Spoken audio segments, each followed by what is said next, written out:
The 10% myth is a funny one because it doesn't come from an identifiable neuroscientific discovery. The earliest mention of the idea that you only use 10% of your brain comes from the motivational speaker and writer Dale Carnegie in How to Win Friends and Influence People. He said that, actually Lowell Thomas said it in the preface. And before that, the only statement that resembles that is, again, as I mentioned before, this pioneer of psychology and, as it turns out, neuroscience, William James. He told audiences that we only meet a fraction of our full potential. And I think that statement is true because it's certainly the case, for instance, that IQ scores have gone up a few points per decade in modern times, which suggests that there's some influence in the environment on what we can become. So clearly we're not, in that sense, we may be still exploring our full potential. But the 10% idea is literally not true. If you damage any part of the brain, you can if any part of the brain is damaged, it can lead to deficits of function. For instance, if a person experiences damage to the cerebellum, which guides smooth movements, then people are unable to move smoothly, unable to learn new things like a dance step or a tennis stroke. And you can come up with similar kinds of observations for all parts of the brain. So you really need the whole thing. You need 100% of your brain. If any part of your brain went missing in action, you would notice, and you'd be sorry. Well, depending on the part of the brain, you might not be sorry. A really common belief about the brain that you hear at parties is the idea that drinking alcohol kills brain cells. People make light of this all the time. The truth is that alcohol can damage the brain, but that it's highly unlikely to kill brain cells. When people look at the brains of alcoholics post-mortem, it takes decades of drinking before loss of brain cells becomes apparent. Okay, so, and in fact, loss of brain cells, when it does eventually happen, is associated with a profound loss of memory, a thing called Korsakoff syndrome. And that happens after decades of drinking. Now, that having been said, alcohol does cause damage to the brain. So one thing that has been observed is that heavy drinking for years does lead to shrinkage of the brain. And that is probably the source of the idea that alcohol kills brain cells, that you can observe shrinkage of the brain. Now, let's put these two together. Alcohol causes shrinkage of the brain, but the cells don't diminish in number. So what that suggests is there's something about each individual cell that's shrinking. And what's believed is that that the dendritic trees that neurons have may retract a little bit, and that they are constantly growing and shrinking. And so what's believed is that perhaps they retract a little bit. And the practical implication of this is that if you stop drinking, then they perhaps will grow back. Okay, so that's the practical implication. And so even though the idea is a myth, it's still important to remember that drinking alcohol is not a good thing for your brain when you do it for many years at a time. I have more that I forgot to give, so can I throw that in? Okay, sorry about that. Okay. The other side of the coin is that moderate amounts of alcohol are not harmful, and in some cases can even be helpful. And there's a very specific case, which is red wine. It turns out that moderate amounts of red wine seem to have some kind of protective effect on brain function, especially as you are getting older. And it's not known exactly why, but there's a general principle, which is that things that are good for your heart and your cardiovascular system are also good for your brain. And so there are health benefits that have been demonstrated of red wine, some of which are mediated through the compound resveratrol. And what's been observed is that up to 3 glasses of red wine per day for men and up to 2 glasses for women is either neutral or slightly beneficial for brain function. And that adds up to a bottle for a couple per day. So that's, easy to remember. All drugs exert their effects by acting on some kind of receptor in the brain. And in many cases, that receptor is identified. So for instance, to pick an example, cocaine and methamphetamine act upon a drug whose job to pick an example, cocaine and methamphetamine act upon a molecule whose job it is to suck up dopamine back into cells after it's been released. And so those are blockers of dopamine reuptake. Another example is LSD, which acts upon very specific receptors for the neurotransmitter serotonin. So all of these act upon different receptors to cause their effects, to cause hallucinations or intoxication or feelings of confidence or what have you. And a consequence of that is that they are addictive to differing degrees. So for instance, alcohol is addictive, nicotine in cigarettes is addictive, cocaine and methamphetamine are highly addictive. And so those tend to lead to dependencies and bad effects that you feel for many years, and you get trapped in using those things. Other drugs seem to not have much addictive potential, and you mentioned LSD. LSD is not addictive so far as anyone can tell, and does not seem to lead to long-term harmful effects. All these drugs act on different things. I mean, they're not clean laboratory designed experiments that we can perform on our brains. They tend to have lots and lots of different effects. I think that if alcohol were to appear as a new drug today, I think it would be basically banned immediately, because of all the drugs that are available, it's this nasty solvent that can kill cells, that can cause dendrites to shrink, that can lead to us to be unable to operate machinery safely, and can cause people to, beat up their loved ones and spouses. I mean, it's a fairly serious drug, but it's been around the longest, and so through familiarity, we think it's okay. Red wine, beer, liquor, whatever, it's fine. And the flip side of that is something like, say, LSD, something that's relatively recently come into use. And there's no denying that you would need, if you were to take LSD, you would need to be in a safe place, and it would be important to put yourself in a position where you didn't hurt anybody or hurt yourself. But the long-term, there are not long-term damaging effects of LSD the way that there are for alcohol. And so there's this curious property of these drugs that sometimes our perceptions of them as a society are not quite the same as the mechanisms of what they do to the brain. One drug that's pretty unambiguously bad is cocaine, methamphetamine. A rule of thumb seems to be that drugs that block dopamine uptake have a lot of potential for addiction, and that's because addiction seems to work through dopamine pathways in the brain, and they lead to dependencies that can be very bad for you. So dopamine uptake blockers seem to be bad for the brain.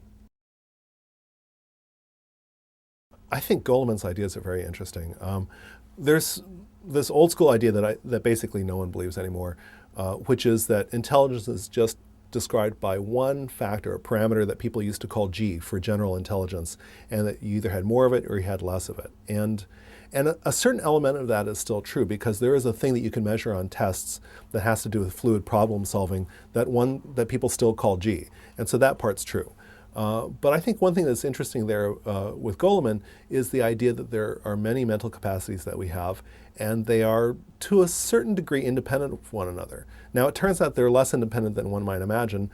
It turns out that on average, people who are better at, say, IQ tests, on average tend to be better in social intelligence.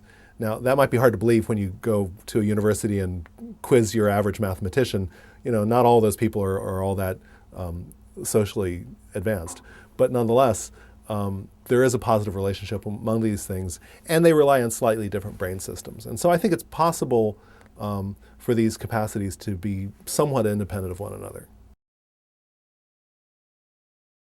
Creativity is a pretty general concept, and in order to reduce it into something you can study, you have to start thinking about a problem that you can give somebody in the laboratory.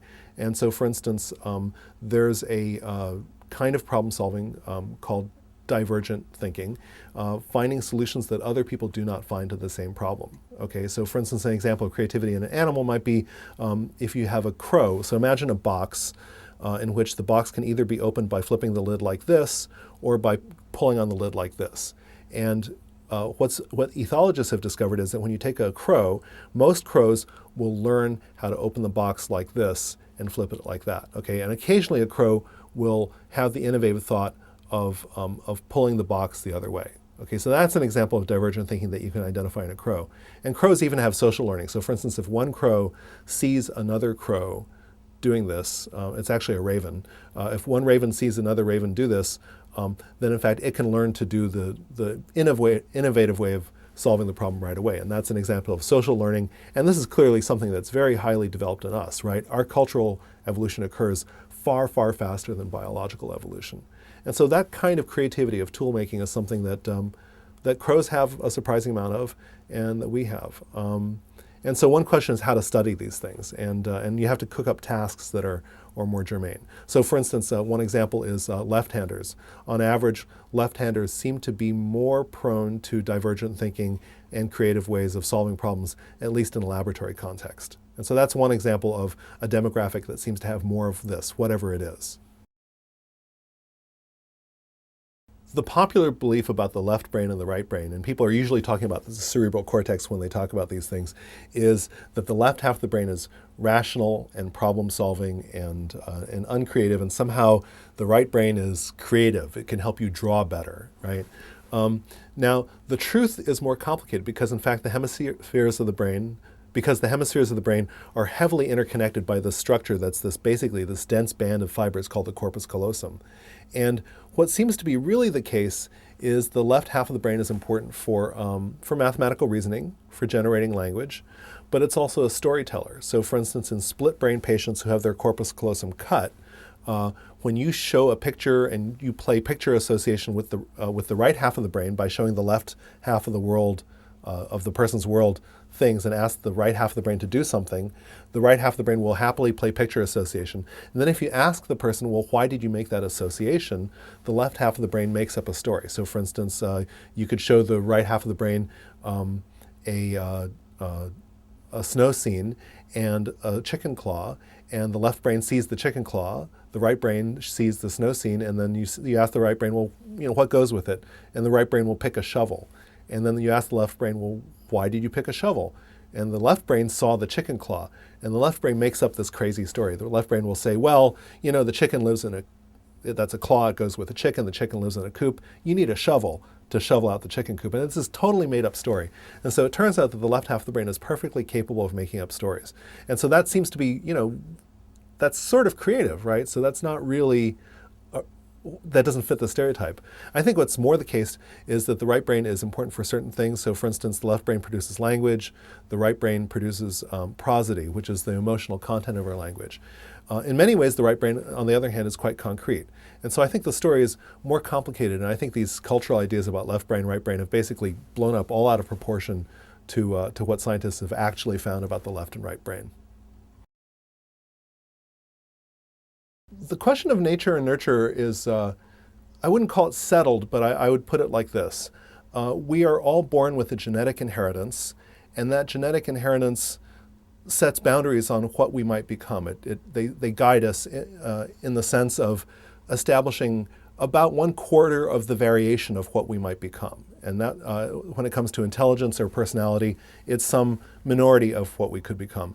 And then against that genetic background, then our genetics and environment, the experiences that we have and the nutrition that we get, interact with one another, and that then shapes us over the course of childhood and a lifetime. And so most of the variation turns out to be believed to be environmentally induced or, based on experience. And so it's some interplay between the two that makes us who we are. One thing that's interesting about child development is that so much of it, there are so many changes that take place in children's brains, not only from birth to the age of 6, which is when people think of brain change, but also even through childhood and into adolescence. So one thing that probably does not help is passive experiences for the child. And the classic example of this is the Mozart myth, the idea that playing Mozart or the classical music to a baby will make the child smarter. What seems to be important is active engagement. So for instance, learning to play a musical instrument is associated with improved spatial reasoning. And that seems to be something that really helps a lot. Another thing that helps is talking to children. It's been shown that there's a positive relationship between the number of words a child hears per day and IQ scores. And this is true even when you correct for socioeconomic status.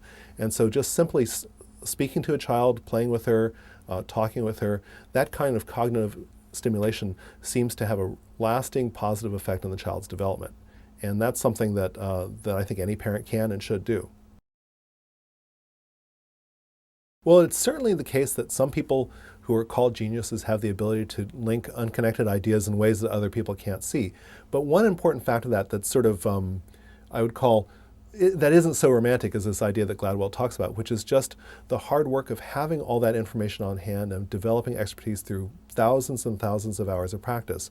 We talked earlier about Google making us dumber. Well, look, if Google removes the need for us to have all that knowledge on hand, and then that removes from us the ability to have these facts in our heads on hand. And so I think that this is one area where we can think about something that maybe gets lost a little bit, right? Geniuses are people who, or in many cases, are people who have a lot of information directly at their beck and call, and they think about it and they start putting it together.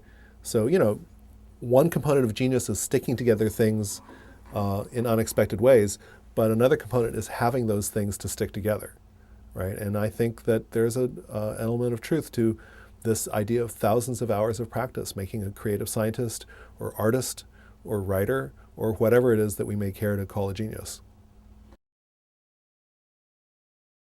So one thing I've experienced at Princeton is that public spaces where my colleagues and I are likely to cross paths are excellent places to share ideas and to have discussions that rise up spontaneously.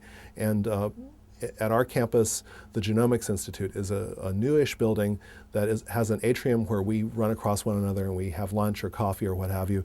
And that seems to be a place where there's a lot of ferment, both socially and also intellectually. I repeatedly have meetings there. And so I think one principle that comes up in modern design, for instance, in scientific buildings, is creating spaces where people can cross paths. And I think that's an incredibly important aspect of creating of spaces where creativity is fostered. And it's a real live version of Facebook or Google. And as much as people like to talk about those social networking sites, personal networking between live people face to face is still far more effective than any kind of online interaction. People have known that experience can change the brain ever since it became known that the brain was the seat of consciousness, thought, and experience. And so I would say that for hundreds of years it's been known implicitly that the brain must undergo change because, of course, if the brain is the physical object by which we generate our consciousness and ourselves, then there must be some physical change happening in the brain. So in that sense, I think neuroplasticity has been known implicitly for centuries. But I think it's really been in the last few decades that it's become really appreciated exactly what happens in the brain. So about a little over 50 years ago, a Canadian psychologist named Donald Hebb suggested the specific idea that experience could change the brain in ways that, that perhaps there'd be some pathway that gets activated, an order of events that gets turned on when we experience something, and then when we recall it, we are perhaps playing it back. And Hebb suggested that, and before him, even before him, the pioneering psychologist William James suggested it. And you can even find the suggestions of this, the hints of this, in writings of Thomas Hobbes and even Aristotle. So it's been in the last 50 years or so that this suggestion that's been around for millennia has turned into a very concrete suggestion about neural pathways. So that's neuroplasticity in the adult brain. Then there's also neuroplasticity in response to injury and also during development. And all these things are facets that have been studied, facets of neuroscience that have been studied over the last few decades, and it's becoming really appreciated how much the brain can change. When challenged, we can do more, and everyone knows this. And when, in the absence of challenges, we don't necessarily reach our full potential. Now, I don't know that that necessarily means that stress per se is good for the brain. What I mean by stress is very specifically the secretion of steroid hormones. These hormones that turn up when we are under some low-level pressure, when we're not allowed to sleep, or when we're under some kind of bodily stress where we are put into some kind of adverse condition for long periods of time. Certainly pressure can make us perform better, but chronic stress has been demonstrated to slow down the birth of new neurons, to reduce the plasticity of dendrites. And so there are physical consequences of chronic exposure to stress hormones. And those long-term effects of stress are mostly unlikely to be very good for us.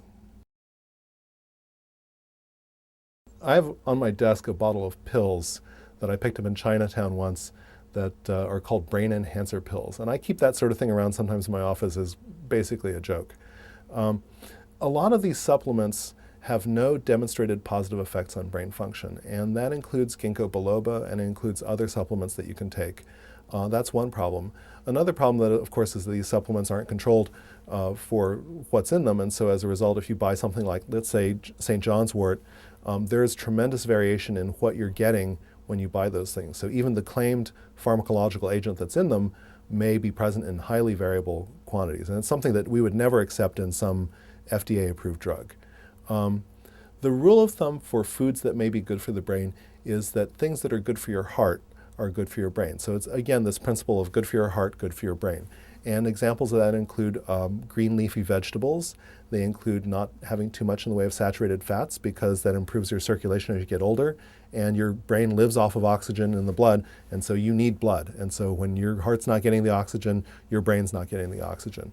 One category of foods that seems to be somewhat helpful is antioxidants. So for instance, blueberries, especially wild blueberries, have antioxidant properties, and they seem to have some kind of protective effect on cognitive function as we get older. Omega-3 fatty acids are good for both the heart and for the brain. And in fact, I myself take omega-3 fatty acids.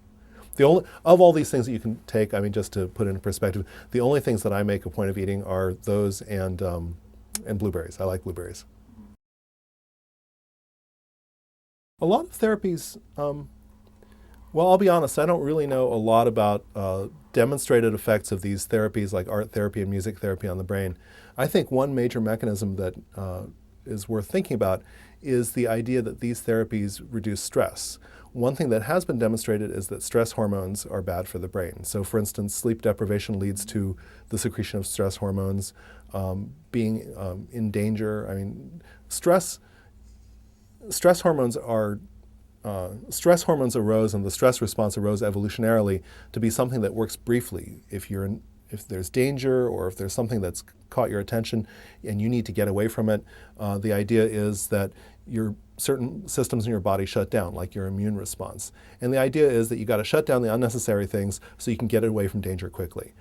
So that's the normal biological evolutionary history of stress hormones.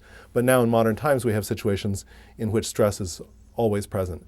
And so one major way that these therapies may work is by simply reducing the secretion of stress hormones, which is good for the brain. Stress hormones, when chronically present, can damage the brain.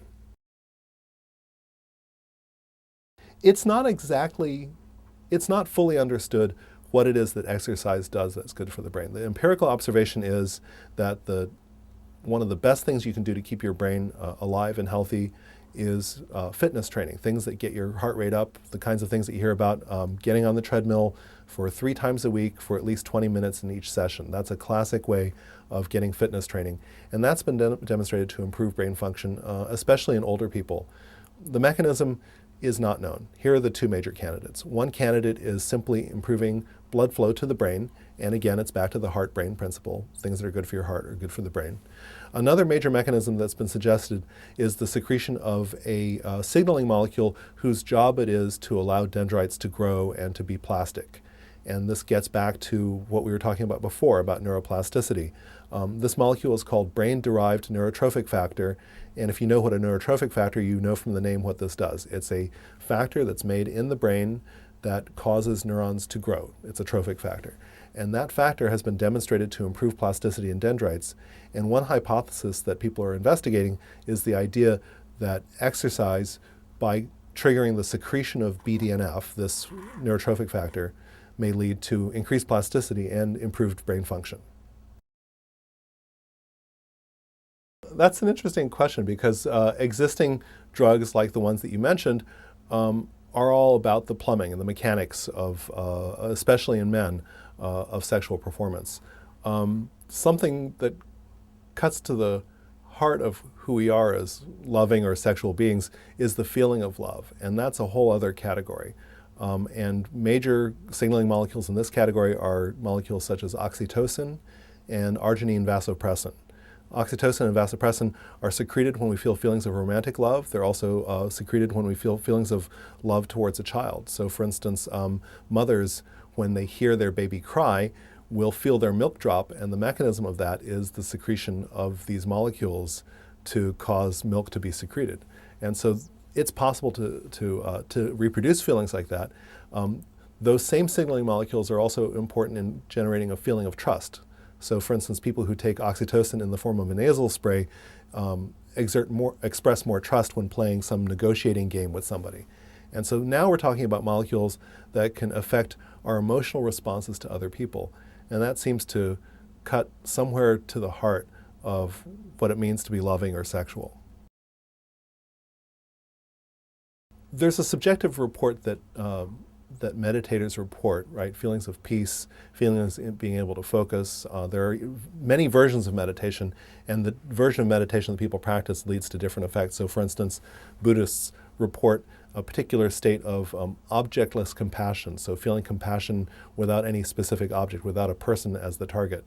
One thing that's been observed experimentally is that when you put people into a brain scanner and look to see what happens in their brains, it's possible to measure very large electrical oscillations in the brains of, say, Carmelite nuns experiencing mystical union with God, or experienced Buddhist practitioners entering this objectless compassion state. And what's observed is that you can see these oscillations, which basically are the result of neurons being active in sync with one another and being active more or less in cycle with one another. Buddhist monks can achieve an oscillation of that in what's called the gamma frequency band that's only found in non-expert meditators when they're having seizures. Okay, so these people can do something extreme with their brains. And I'm not sure that it reveals anything about the nature of reaching enlightenment or the benefits of meditation, but I think that one thing that's very interesting about it is finding a neural signature that shows exactly which parts of the brain may be trained when people learn to be very good at these things. And I think that scientifically, that's a rich source of questions for investigation. Our brain's abilities to think about and model the world are double-edged. More than any other animal, we have the capability, it seems, to look into the future and to make plans for the future. And that's basically because we've got this tremendous cortex, especially a prefrontal cortex, that allows us to make these plans for the future. But at the same time, we are also limited. We are remarkably bad at seeing the downstream effects of what our acts will lead to 5 years or 10 years down the road. We're just not very good at that. And so it's difficult to judge whether some life decision you make today will make you happy a few years down the road. One way to get around that is to simply find someone who was faced with the same decision a few years down the road, a few years in the past, and ask them, well, how did you feel after making that decision? And so one thing you can do is to find people who are faced with the same challenge, and then they can report accurately how it made them happy or unhappy. One thing about happiness that's funny is that we are remarkably resilient in adapting to events. So you might imagine that, that something like losing a limb would really affect one's happiness. But studies have shown that losing a limb causes it, you're less happy when you lose a limb, but after a few years, you adapt out. And it's almost as if you had not lost the limb in terms of your happiness. Some things never adapt out. So examples of things that never adapt out are losing a loved one. If you lose your life partner, that makes you less happy, and that doesn't go away. Another thing that reduces your happiness in the long term and never goes away is something that's less serious, and it's commuting. So it turns out that having a long commute makes you slightly less happy, and you never get used to it. Human beings are remarkably adaptable. Think of us as having come out of Africa from this little valley and then dispersing throughout the world and living in places like Finland and in Indonesia and in the United States and all over the world. It's amazing how adaptable human beings are.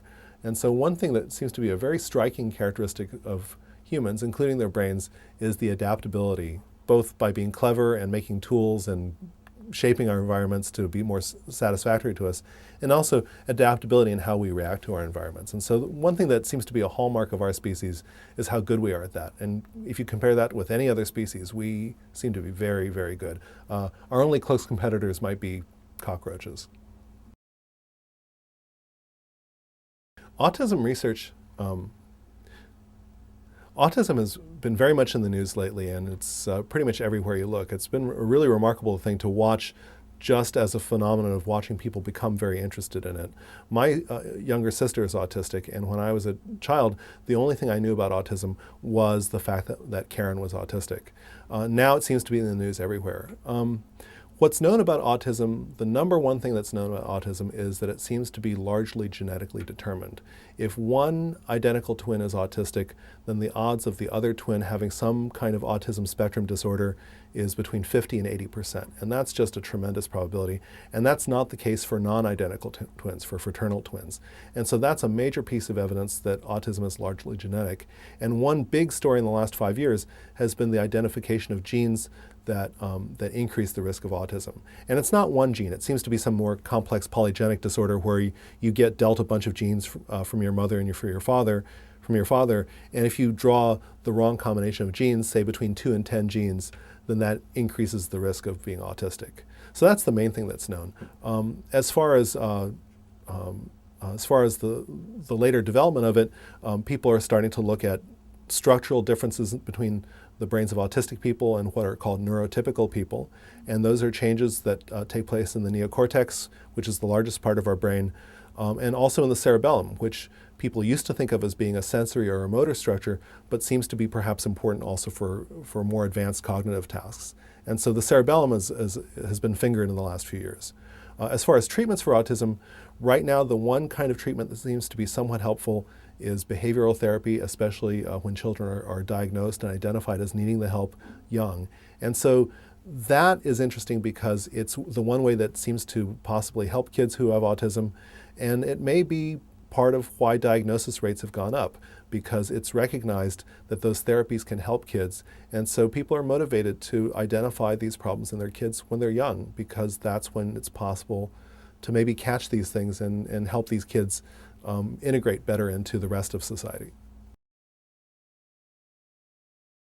One characteristic of autism therapy in the last few years has been basically taking autistic kids and seeing what can be done to help them. And I think that's sort of, I wouldn't call it palliative, but it's in the category of helping kids who are already diagnosed with autism, who've already been through a lot of the developmental stages that lead to autism. And it's and in some sense the horse is out of the barn, and then it's a question of what you can do to help these kids to bring to them the kind of social skills that would help them work much better in society.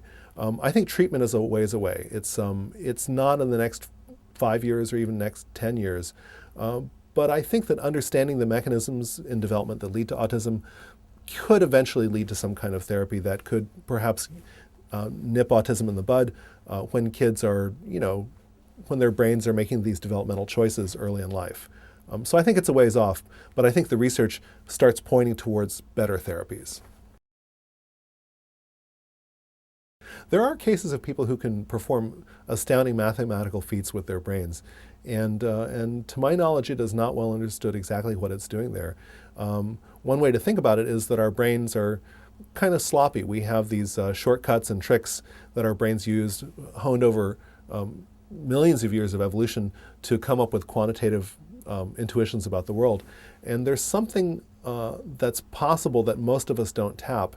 And what's interesting is the idea that these people use other algorithms entirely that somehow they've run across to perform their mathematical feats. I think it's not well understood, and I'm not sure that that we're in a position right now to understand how they do that. Mozart had something going, right? Didn't he write Twinkle, Twinkle, Little Star when he was 6?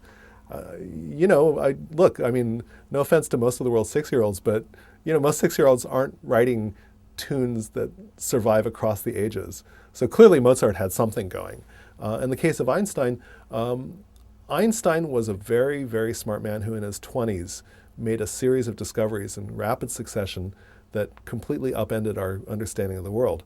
But one thing he had as well was he was thinking very hard about these problems. He had a patent clerk job that allowed him to think hard about physical problems, kind of on the side. And so he was given the opportunity to daydream a little bit on the job. And that was pretty valuable. I've never been to a brain gym, and I think it would be a fun experience. So brain gyms obviously play on a fear that by not being mentally engaged, we will somehow, it's a use it or lose it kind of thing. And there is a grain of truth to this, which is that one of the things that you can do to keep your brain happy and functioning well as you get older is to have a mentally engaged lifestyle. So the number one correlate of retained cognitive function as people get older is educational status. And it's not clear whether that's because being educated gives you the tools to lead a more engaged life, or whether maybe if you're a more intellectually engaged engaged person, you might be the kind of person who would go to college and graduate school. So it's not, it's a chicken egg problem. But in either case, that's the number one correlate. In general, individual tasks that you learn when you play brain games and you go to brain gyms tend to only increase your capacity at that particular task or tasks of that type, and they tend to lead to small benefits. And so I think a lot of these exercises don't lead to large benefits. Now, it could be that doing a lot of these different things is something like a full body workout, and it could be that there's some moderate benefit.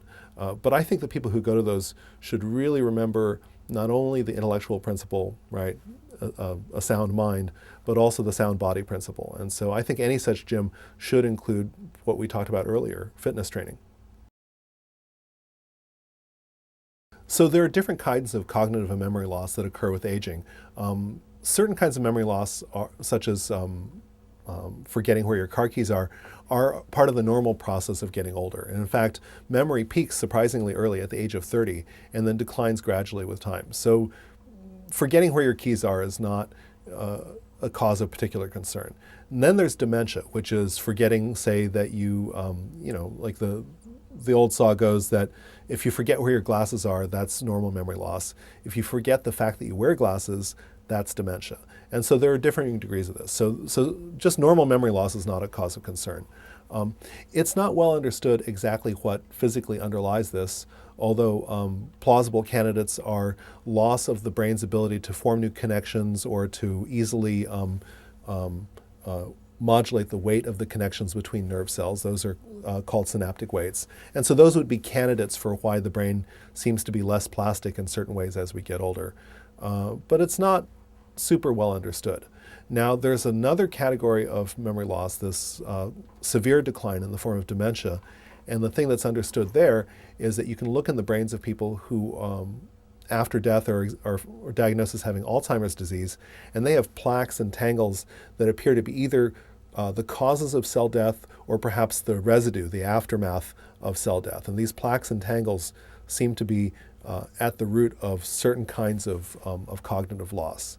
And that's something that's studied now and is a pretty active area of research. And the current goal is to try to find ways to stave off those cognitive losses by even a few years. Because as we live longer, having a few years becomes very important. There are two kinds of ways that neuroscience may be transforming, one that's internal to the field, another that perhaps links to the rest of society. So let's start with neuroscientists. One thing that neuroscientists are very interested in right now is understanding how genetics and development can lead to the wiring of a brain. And one thing that's become very big in the last few years is the idea that we may start having enough technology to be able to completely map out a circuit of a fairly advanced piece of tissue, like part of our brains or part of the brain of a mouse. And technologies are being developed to basically give us the circuit diagram. So everyone's heard of the Human Genome Project, in which you sequence the entire genome of, say, a human being. There's something that is jokingly called the Human Brainome Project, which is to come up with something that analogous in terms of mapping out mapping out human brains both over long distances and also in detail. And I think that technology has the potential to be transformative to how neuroscientists think about the problems that they're working on. Now, there's another aspect of that question, which is how neuroscience is going to transform or interact with the rest of society. And there's two ways that that can happen. One way is, I think, the medical way, which we all are thinking about. You asked me before about Alzheimer's disease. As we start beginning to understand the brain as a biological organ, we can start addressing neurological diseases like autism, schizophrenia, Parkinson's. And I think that's something where there are going to be huge advances. And then there's this other kind of thing that's not medical. Let's call it philosophical. The idea that our brains underlie a wide variety of human experiences. So for instance, criminality. What does it mean to be criminally culpable? Economic behavior. What is it that causes an economic bubble? Why do bubbles form and why do they burst? What is it that makes us fall in love? What is it that makes us form friendships? Why do we declare war on people we've never met? And all of these things are aspects of human experience. And I guess what I'm claiming here is that as neuroscience advances, we're going to start understanding all of these things in terms of brain mechanisms. And I think that all these things are old things that have been with us from time immemorial, but I think that as neuroscience advances, they're all going to look a little bit different. If people are interested in the brain, I mean, at a very basic level, I think our book, Welcome to Your Brain, is something that's fairly introductory for people who have no knowledge at all. I think that one thing that people can read if they want to keep up with current discoveries that's always fun to read is the magazine Scientific American Mind. I know that I'm always learning new things from that. It ranges from discoveries that my colleagues are making about, say, how glial cells work or how neuroplasticity may work, to things that are very much concerns in everyday life, like why is it that we are unable to imagine death, or why do we procrastinate? And I find that that magazine is a great resource for people at all levels, both introductory and also very expert. I don't know the answer to the question, is Google making us stupid? That's a funny one. I have to admit that I'm kind of stodgy. I am a big fan of learning factual knowledge and having those facts at the ready, and I think that's important. And one thing I've very much noticed is that this is something that is less emphasized in my students, and I think that's going to continue in the future. One thing that, getting back to the concept of fluid intelligence in G, is that modern society for the last 100 years has increasingly rewarded reasoning skills and the manipulation of knowledge as opposed to the collection of knowledge. And I think that Facebook and Google are just the most recent manifestations of that increasing trend. My own view is that I think there's a lot of value in the learning of factual knowledge, and I think that that is something that's being lost. But the thing that's gained is that at the press of a key, you can get facts and start to manipulate them and turn them into something new. And so I think there's a large gain, and I don't know how to trade off those two things. Video games have the potential for improving cognitive function. There's a researcher, Daphne Bavilliere, who is very interested in the effects of video games. So for instance, one kind of thing that seems to occur is that video games improve hand-eye coordination, and that's a fairly obvious thing. Depending on the type of video game, say for instance if it's a complex game like SimCity, that can lead to improvements in task switching. And so it seems likely, although I don't think it's been exactly demonstrated, it seems highly likely that video games might improve multitasking abilities. There are limits to multitasking. Basically, multitasking in most cases leads to decreased performance in both tasks. But at the same time, it's a thing that is potentially trainable by video games. I think that what Kurzweil does is take existing discoveries, whether it be in computer science or in neuroscience, and extrapolates to the maximum. So if you look in The Singularity is Near, he does a very good job of describing current neuroscientific discoveries by my friends and colleagues, and describing what's been done. And then he takes those and drives them up to the maximum possible interpretation. And so, maybe we can observe a single synaptic connection being formed or breaking. That's where the state of the art is. But that doesn't mean that we can map an entire brain or copy a brain. That would be a massive technological challenge. So that's one, just an example of being a little bit too optimistic. Another practical problem is that computational power is increasing tremendously, and he calls upon that idea. But the fact of the matter is that energetic efficiency isn't quite increasing enough to keep pace. And so, for instance, he likes to cite the year 2020 as a time when we could have something about the size of a brain that would compute as well as a brain does. But it looks to me like, looking at those trends, that the amount of power that such a thing would consume would be about as much power as is consumed by all of Washington, D.C. So there's a practical issue there. Now, if brain function is ever replicated in any meaningful way, it's probably going to rely heavily on the idea that we're going to start understanding the heuristics and the non-algorithmic principles underlying how brains work. So looking at real brains, for instance, looking at how we use emotions to guide decisions, or looking at the shortcuts that actual brains use to make decisions and to assign value to things. Those things are very much the meat and potatoes of current neuroscience and where neuroscience is headed. And so it's possible to imagine using those principles to make better computing devices. But I think that replacing our brains by the year 2020 Well, let's just say I would be willing to place a very large wager against that.